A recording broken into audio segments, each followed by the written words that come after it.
చేయకూడదు. మనం ఏసైకి అది ఇష్టమైనటువంటిది కాదు. నీకు ఒక బెస్ట్ ఫ్రెండ్ ఉన్నాడు అనుకో, ఒక బెస్ట్ ఫ్రెండ్ ఉన్నాడు, లేదంటే ఒక బెస్ట్ ఫ్రెండ్ ఉంది. ఆ బెస్ట్ ఫ్రెండ్ వదిలేసి నువ్వు ఇంకొకరితో మాట్లాడితే నీ బెస్ట్ ఫ్రెండ్ ఎలా ఫీల్ అవుతుంది?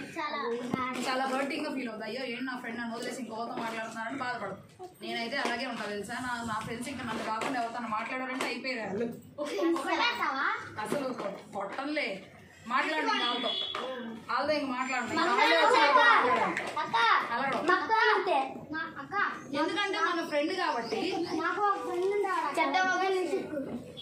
ఇద్దరం కలిసి తిరుగుతా, ఇద్దరం కలిసి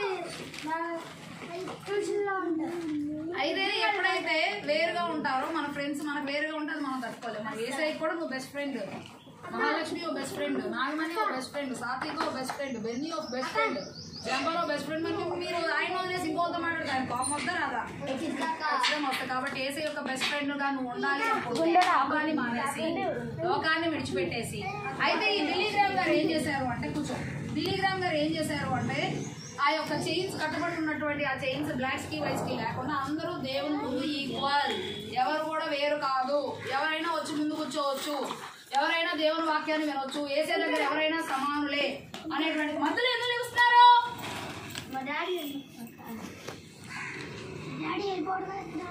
అది కరెక్ట్గా వెళ్ళాడు. నిజమేగా, నిజమే కదా.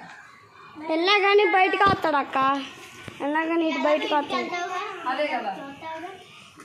సరే అయితే ఏమైందంటే ఆ చైన్స్ అన్ని కూడా తీసేసి అందరూ సమానమే, అందరూ యేసు